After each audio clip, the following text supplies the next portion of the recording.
Hey everybody, Peter Zeihan here, coming to you from the Lost Wilderness in Colorado. This is Lost Canyon that I have found myself in, and turned out to be a little bit more than I bargained for. Anyway, we're going to take an entry from the Ask Peter forum today. Specifically, it's that I've said that we're going to be facing several years of inflation around 10% or higher. And so should the Federal Reserve revise their policy on interest rates?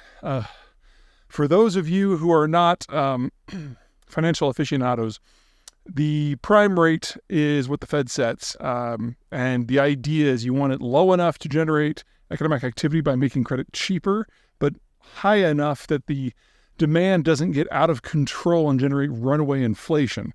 So if we're looking at a 10% inflation rate, that's a bit of a problem because the Federal Reserve targets a 2% inflation rate. So big difference. And a little bit of rain. We're going to continue this in a minute. So during the financial crisis into COVID, we were basically at a 0% prime rate, and we've been ticking up ever since. We're around,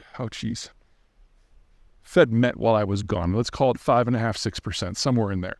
Anyway, the question is whether they should go higher. Yes and no. First and foremost, the Fed is going to be wrestling with things that I can't even imagine. So I'm not the kind of guy who says the Fed should do this or the Fed should do that. I would just say that the Fed has a lot of tools, and as we saw during COVID and the decade before, they can use them in ever more creative ways. However, the key thing to keep in mind is the reason we're going to be having these high inflation rates is not necessarily because of growth per se, although it will be that, but also because we're going to be doing a historically unprecedented industrial build-out. We basically need to double the size of the industrial plant and probably increase the amount of processing capacity we have for raw materials by a factor of 10. That's going to use a lot of electricity, a fair amount of labor, and a huge amount of land. So normally, if the Federal Reserve was looking to get inflation under control, they would raise interest rates to make borrowing more expensive.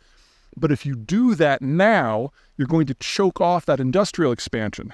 And we're not engaging in this industrial expansion because we think it's just a peachy keen idea. This is not normal economic activity. No. We're anticipating the collapse of the Chinese and to a lesser degree the European industrial systems. So if we still want manufactured goods, we have to build the manufacturing plant. If you were to raise rates in that environment, you would choke it off and we would be left with higher costs of living because of a lack of goods rather than because of inflation. And so basically we get the worst of all worlds. There's another reason why I'm not going to be needling the Federal Reserve to do anything specific, and that's because the rules as we understand them are changing. Going back to the dawn of the first era of globalization that Columbus kicked off in 1500, economic activity on this earth has been based on more interaction, larger populations, more interconnections, greater financial penetration, more markets, more technology, and the core of all of that is more people. Well, that's not happening anymore. Countries as diverse as Japan, Korea, China, Taiwan, Thailand, Germany, Spain, Poland, Russia, they've all aged out. It's not that they're going to die in the next year, although some of them are getting close, but they will never have larger populations again unless something really weird happens with migration. So if you remove that component, larger and larger populations, that has undergirded economic activity for the last 500 years, we need a new model.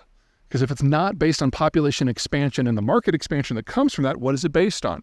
Well, we don't know. Any guide that we have is literally feudal, 500 years ago or more. So we're going to have to figure out something new. We're going to have to figure it out as we go.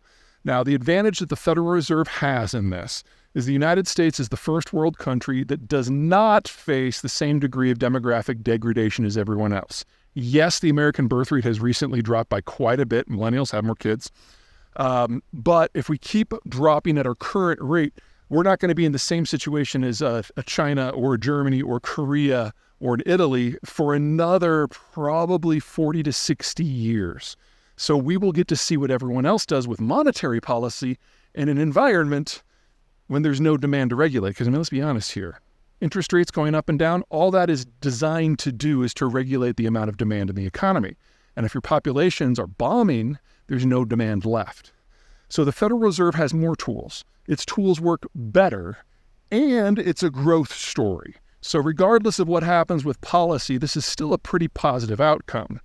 The only way that I can see that the Federal Reserve might be forced to do something different, if the inflation gets to the point that it becomes a political problem, and then you will have the executive and the legislative branch of the U.S. government basically working together to pass a law to tell the Federal Reserve what its goals are and how to achieve them. We're nowhere near that yet, but I would argue that's the thing to look for. Not this year, not next year, but thereafter. All right, let's see if I can get out of this canyon. Take care.